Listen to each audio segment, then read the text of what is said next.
Hi, everybody. I am going to explain one of your first fun assignments for our new semester. So we did that little group activity where you either proposed marriage or broke up with something or someone.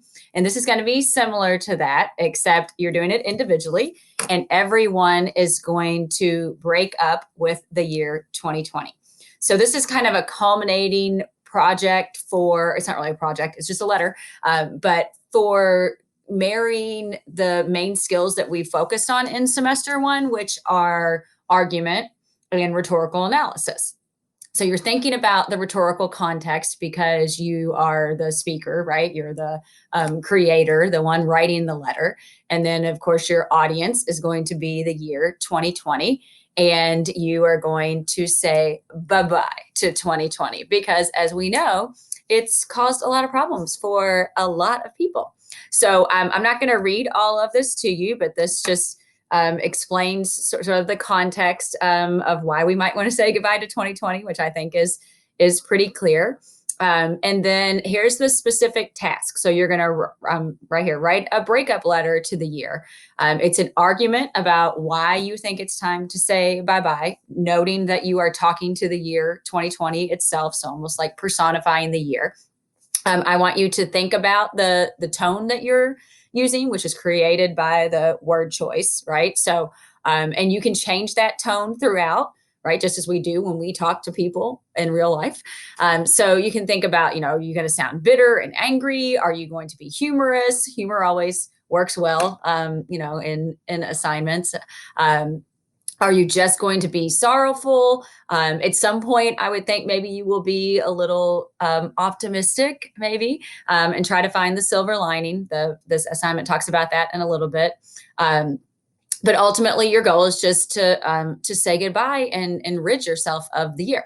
So as far as requirements, this is going to be due. I'm going to post this video soon, so you have this to look at, and it's going to be due Tuesday, January 26th. Let me make sure that's the correct date. Yep. Before class. So I'll talk about, the schedule's changing and we'll be meeting twice a week. Typically on a regular week, that'll be Tuesday, Friday. So at whatever your class is on Tuesday, whether you're Red 2, 3, or 4, it needs to be in before that class because you're actually going to share them in small groups and pick the best one. So here are some other requirements. I've already said you're addressing it to the year 2020. Use letter formatting, and we haven't really covered that, but it's pretty easy. So we're not necessarily using MLA where you would double space and you would put like your name and stuff in the left corner. So I put 2 different websites on here that you can go to look at just the way to format a letter. And that's good to know anyway, just in case you're writing, if you have to write letters to apply to college or letters to get a job, or, we say letters, but a lot of times emails take the form of letters, even though they're electronic. So look at those 2 sites and make sure yours is formatted properly. Okay, obviously it needs to be appropriate for school because you are going to share it with the rest of the class.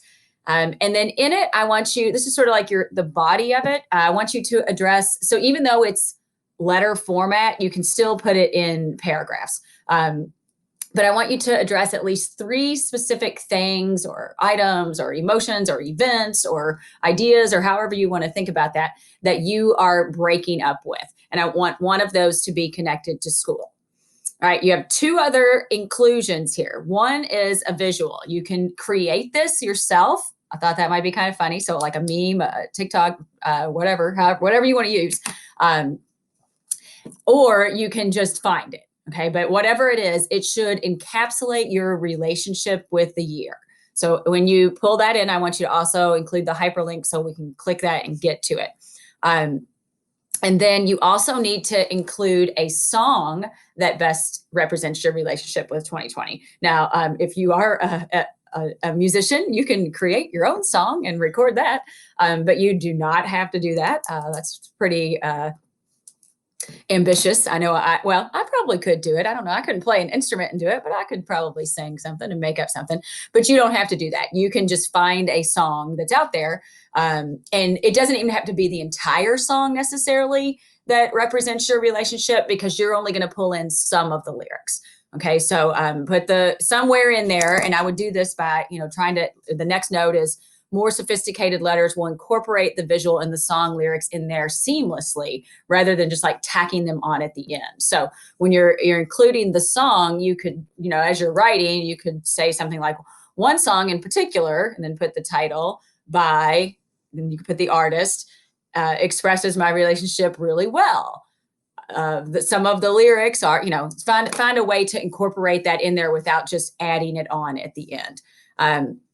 And then overall, your letter has to be one full page. So of your writing needs to be one full page. When you add on the visual and the lyrics, that's going to make it a little bit longer. Okay, so it wouldn't suffice to just have like, oh, okay, I opened my Google Doc and there's a paragraph that I wrote, and then I have this visual in there, which takes a third of the page, and then I got some lyrics in there. So think about the minimum being of your own voice, your own writing, not lyrics and not a visual, need to be at least a page. But in letter, again, letter format is single space, not double space. And then I already said this, but I do want you to think about a tone that you're trying to create, or possibly you might have tonal shifts, which a lot of writers do, right? So you might start out with one tone and then maybe in the middle go to a different and end, a different way.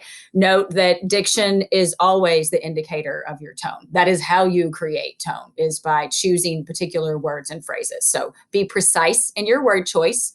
I feel like I've hammered that in first semester, but I want to keep reiterating that.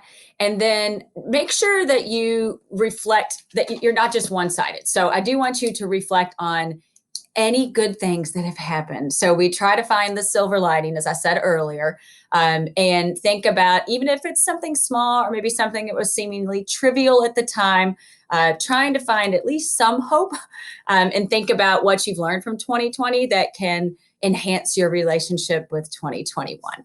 And then the last thing I wanted to point out is that your rhetorical choices are, I don't have a rubric for this yet, and it's not going to be a mastery grade. This is more just, again, sort of a culminating exercise for you to really see where you are with being able to form an argument by using, evidence and examples. Of course, your evidence is it's not going to come from research that you've done. But that marrying that with being able to write well and think about the choices that you're making as a writer, not just being able to analyze someone else's like we do in the rhetorical analysis prompt, but being able to apply those things that we've talked about in terms of the rhetorical appeals, kind of like you did with your speeches, and syntax devices, again, precise diction. You could use figurative language, imagery. Think back to the personal essay, that incorporated more figurative language probably than anything else we've written. And just any other deliberate choices that you're making to achieve a specific goal. Remember that rhetoric is using language to achieve a purpose, using language to make meaning and to achieve a goal. The last thing on here, and when I try to just click on these or like control right click, it didn't work. So I would just copy the link and paste it into a new window. Some of these, like this Dave Barry's year in review, is really long, but it just sort of, and your letters won't mimic these in terms of format because you're only writing one page. But the history of most powerful and poignant breakups letters is, I think, really interesting. Some of the people, you don't have to read all of these by any means, but this is just to give you some sense of, how other people have said goodbye. And these are, Dave Barry's a very famous writer.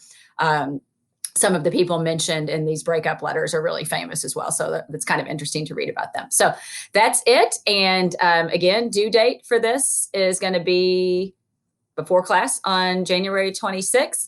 I will have an assignment in turnitin.com where you will turn this in, and in class on the 26th, we will be in groups reading these, and we're going to have a contest. So in each group, you're going to pick one that wins, and those are going to be read out loud to the whole class. So we'll see what you guys come up with. I'm excited to see what you come up with. I know you're going to knock this one out of the ballpark. So that's it. Let me know if you have any questions.